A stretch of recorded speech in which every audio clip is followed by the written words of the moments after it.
చెల్లి ఈ టైం గల రాఖీ కట్టడానికి రావాలి. రాఖీ కడితే ఏదో దొబ్బులు చేసి మాట్లాడుతున్నాడు. ఈసారైనా కొత్త రకం స్వీట్లు తిందామనరా. ఎప్పుడు ఏదో ఒకటి తిందామని ఆలోచిస్తావు. ఎదకొక పోదారా నీకు. కుక్కతుకుని నూనె మాడుకోవాలరా. ఆ రోజు పెళ్ళి వచ్చి తిండి మనిషిలో తినలేదు, గొడ్లో తిన్నాం. ఎంత తిన్నా మనం బతకడానికే కదరా. ఇప్పుడు దారిలోకి వచ్చావు, సింపతి మాటలు మాట్లాడు నా దగ్గర. రే మీ గోలాపండి, చెల్లి వస్తుంది.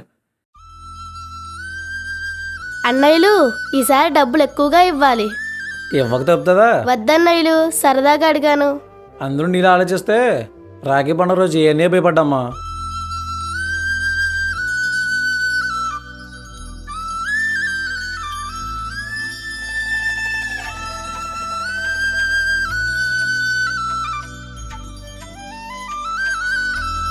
నన్ను దీవించండి అన్నయ్యలు. నువ్వు ఎప్పుడు బాగుండాలిరా. చెల్లికి ఏదైనా కొనరా. మీరే వచ్చు కదరా. ఎవరిస్తే